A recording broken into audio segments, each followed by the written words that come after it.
املأ الأرض بتكبير يهز الغاصبين ملئنات الثكال. فاتح بیت المقدس، صحابہ رسول، خلیفہ دوم، امیر المومنین، فاتح کیسر اور کسرا، فاروق اعظم سیدنا عمر ابن الخطاب رضی اللہ تعالیٰ عنہ، جو 22 لاکھ منوع میل کا علاقہ فتح کرنے کے بعد بھی مسجد میں جھاڑو دے رہے ہیں، جن کے صرف نام سے روم اور فارس کی سلطنت خوف کھاتی ہوں، جن کی خلافت میں پہلی بار مسلمانوں نے بیت المقدس فتح کیا، جن کی حکومت میں ایران، عراق، ارمینیا، سیریا، یمن، اومان، عرب، فلسطین، مصر آتا ہو، اور وہ راتوں میں گلیوں میں گشت لگا رہے ہیں، اپنے کندھے پر راشن کا بورا رکھ کر گھوم رہے ہیں کہ اگر میری سلطنت میں کوئی بھوکا سو گیا تو سوال مجھ سے ہوگا۔ آج کی شاندار ویڈیو میں ہم لوگ حضرت عمر کے ہی بارے میں جانیں گے، ان کی تاریخ کو پڑھیں گے، تو چلیے شروع کرتے ہیں۔ دوستو، حضرت عمر حضرت حمزہ کی طرح عرب کے جانے مانے جنگجو تھے۔ اسلام قبول کرنے سے پہلے حضرت عمر اسلام کے بہت بڑے دشمن تھے، یہاں تک کہ آپ اپنے گھر سے تلوار لے کر نکلے تھے غلط مقصد سے، لیکن جب آپ رسول اللہ کے گھر جا رہے تھے تو آپ کو راستے میں کسی نے بتایا کہ آپ کے بہن اور بہنوئی نے بھی اسلام قبول کر لیا ہے۔ یہ سن کر آپ نے اپنا راستہ بدل لیا اور آپ اپنی بہن کے گھر پہنچے، جہاں پر آپ کو قرآن کے پڑھنے کی آواز سنائی دی۔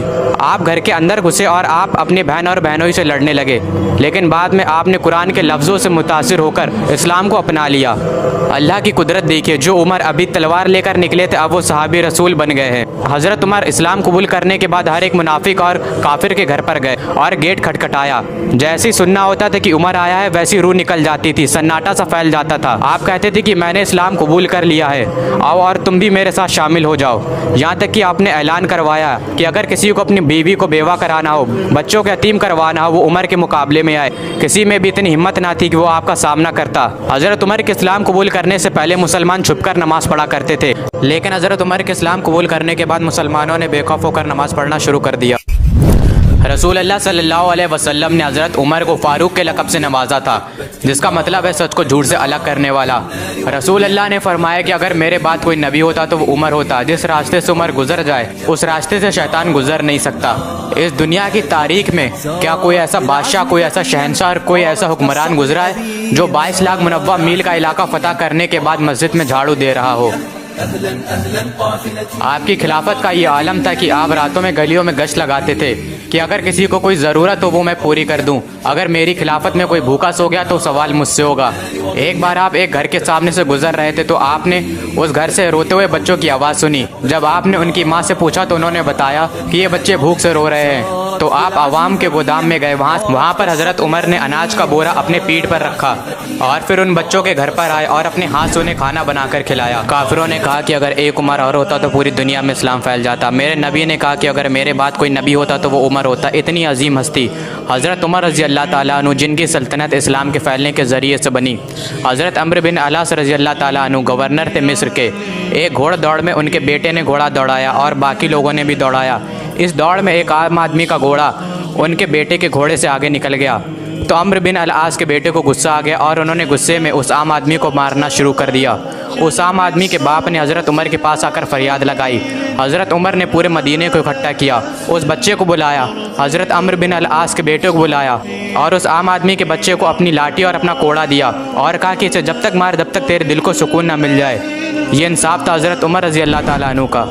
حضرت عمر کی خلافت کے دور میں مسلمانوں کو یمن سے مانے غنیمت میں کپڑے ملے تھے، اور جب حضرت عمر خطبہ دینے کے لیے مسجد میں آئے تو حضرت سلمان فارسی رضی اللہ تعالیٰ عنہ کھڑے ہوئے اور کہنے لگے کہ جو ہمیں مال غنیمت میں کپڑے ملے تھے اس سے کسی بھی مسلمان کا کرتا نہیں بنا ہے، اور آپ تو ویسے بھی اتنے لمبے ہیں تو آپ کا کرتا کیسے بن گیا؟ تو حضرت عمر نے اپنے بیٹے حضرت عبداللہ بن عمر رضی اللہ تعالیٰ عنہ کو کھڑا کیا اور انہوں نے بتایا کہ میرے پاس اتنا کپڑا نہیں تھا کہ جس سے میرا بھی کرتا بنے اور ابا کا بھی کرتا بنے، اس لیے میں نے اپنے حصے کا کپڑا اپنے ابا کو دے دیا۔ یہ تھی اس وقت کی خلافت۔ آج ہم کہتے ہیں کہ آج ہمیں بولنے کا حق ہے، اور وہاں پر ذرا سی چیز پر بولنے کا حق تھا۔ یہ دور عالم تھا خلافت کا، حضرت عمر کی خلافت کے دور کا۔ حضرت ابو عبیدہ بن زرع رضی اللہ تعالیٰ عنہ، حضرت خالد بن ولید، حضرت سعد بن ابی وقاص رضی اللہ تعالیٰ عنہ، یہ سب بڑے بڑے کمانڈر حضرت عمر کی خلافت کے وقت کے دور کے ہی تھے۔ حضرت عمر کی خلافت کے دور میں ہی سب سے پہلے مسلمانوں نے بیت المقدس کو فتح کیا تھا۔ جب پہلی بار مسلمانوں نے بیت المقدس کا محاصرہ کیا تو پتہ چلا کہ شہر میں حملہ کرنے کا کوئی بھی راستہ نہیں ہے۔ اس کے بعد یروشلم کے کچھ بڑے علماء اوپر مینار پر آئے اور کہنے لگے کہ اے مسلمانوں، اگر قیامت تک بھی تم یہاں کھڑے رہو گے تب بھی یہ شہر فتح نہیں کر پاؤ گے، لیکن ہاں، ایک درویش بادشاہ کے ہاں تو شہر فتح ہونا ہے۔ حضرت ابو عبیدہ ابن زرع رضی اللہ تعالیٰ عنہ جو کہ فوج کے کمانڈر تھے، ان کا ذہن گیا کہ درویش بادشاہ تو مدینے میں ہے، حضرت عمر رضی اللہ تعالیٰ عنہ، کیونکہ یہ وقت حضرت عمر کی خلافت کا تھا۔ حضرت ابو عبیدہ نے ایک خط حضرت عمر کی طرف روانہ کر دیا۔ خط ملتے ہی حضرت عمر یروشلم کے لیے روانہ ہوئے۔ یہ سفر ایک تاریخی سفر رہا، 700 میل کا سفر ہے۔ حضرت عمر اپنے ایک اونٹ اور اپنے خادم کے ساتھ ہیں۔ کبھی حضرت عمر اونٹ پر بیٹھتا اور خادم آگے چلتا، تو کبھی خادم اونٹ پر بیٹھتا اور حضرت عمر آگے چلتے۔ جب حضرت عمر یروشلم پہنچے تو خادم اونٹ پر بیٹھا ہوا تھا اور حضرت عمر اونٹ کے آگے چل رہے تھے، اور حضرت عمر کے کپڑے بھی کافی زیادہ پھٹے ہوئے تھے۔ لوگ سمجھ نہیں پا رہے تھے کہ خادم کون ہے اور امیر المومنین کون ہے۔ جب لوگوں کو پتہ چلا کہ اتنی بڑی سلطنت کا بادشاہ ایسی زندگی جیتا ہے تو یہ دیکھ کر یروشلم کی ایک بڑی آبادی ایمان لے آئی، اور بنا خون کا قطرہ بہائے مسلمانوں نے یروشلم کو فتح کر لیا۔ سال 70 عیسوی سے ہی یہودیوں کو یروشلم میں آنے کی اجازت نہیں تھی۔ یہودی نہ ہی یروشلم میں آ سکتے تھے اور نہ ہی وہاں پر آ کر زیارت کر سکتے تھے۔ لیکن جب حضرت عمر نے فتح کیا یروشلم کو تو انہوں نے یہودیوں کے بارے میں بھی سوچا، انہیں یروشلم میں آنے کی اور وہاں پر زیارت کرنے کی اجازت مل گئی۔ یہ شان تھی میرے نبی کے غلاموں کی۔ جب میرے نبی کے غلاموں کی یہ شان ہے تو پھر میرے نبی کی کیا شان ہوگی۔ حضرت عمر کی خلافت کے دور میں جو ساسانی سلطنت تھی، فارس کی سلطنت، وہ صرف 10 سالوں میں ختم ہو گئی۔ ہرمزان جو کہ اس سلطنت کا ایک جنرل تھا، اسے حضرت عمر کے سامنے پیش کیا گیا۔ حضرت عمر نے فرمایا کہ واجب القتل ہے، اس کا سر اس کے تن سے جدا کر دو۔ ہرمزان کہنے لگا کہ اے امیر المومنین، مسلمانوں کے خلیفہ، مجھے پانی چاہیے، مجھے پیاس لگی۔ حضرت عمر نے فرمایا کہ اسے پانی دے دو۔ ہرمزان نے کہا کہ اے امیر المومنین، اب آپ ضمانت دیجیے کہ جب تک میں یہ پانی نہ پی لوں تب تک آپ مجھے قتل کرنے کا حکم نہیں دیں گے۔ حضرت عمر نے فرمایا ٹھیک ہے، تم پانی پیو، تمہیں کوئی بھی نقصان نہیں پہنچائے گا۔ اس نے وہ پانی کا برتن پھینک دیا اور کہنے لگا کہ اے امیر المومنین، آپ نے مجھے ضمانت دی تھی کہ جب تک میں یہ پانی نہ پی لوں تب تک آپ مجھے قتل نہیں کریں گے۔ اس طرح سے اس نے اپنی جان بچا لی۔ پھر اس نے ابو لولو کو چنا حضرت عمر کا قتل کرنے کے لیے۔ ابو لولو جو کہ حضرت مغیرہ کا غلام تھا، اسے ہرمزان نے اس کام کے لیے تیار کیا، اور جب حضرت عمر مسجد میں امامت فرما رہے تھے تب اس نے پیچھے سے آ کر حضرت عمر پر 5 سے 6 خنجر سے وار کیے اور حضرت عمر کو شہید کر دیا۔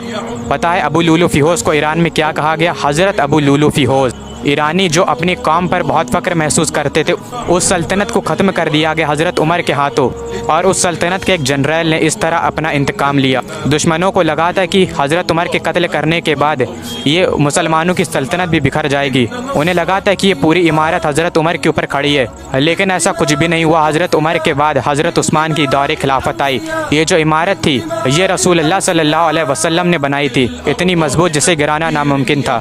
اور اسی کے ساتھ ہماری تاریخ اسلام سیریز کا پہلا ایپیسوڈ ختم ہوا۔ ملاقات ہوگی جلدی کسی نئے ایپیسوڈ میں، جب تک کے لیے اللہ حافظ۔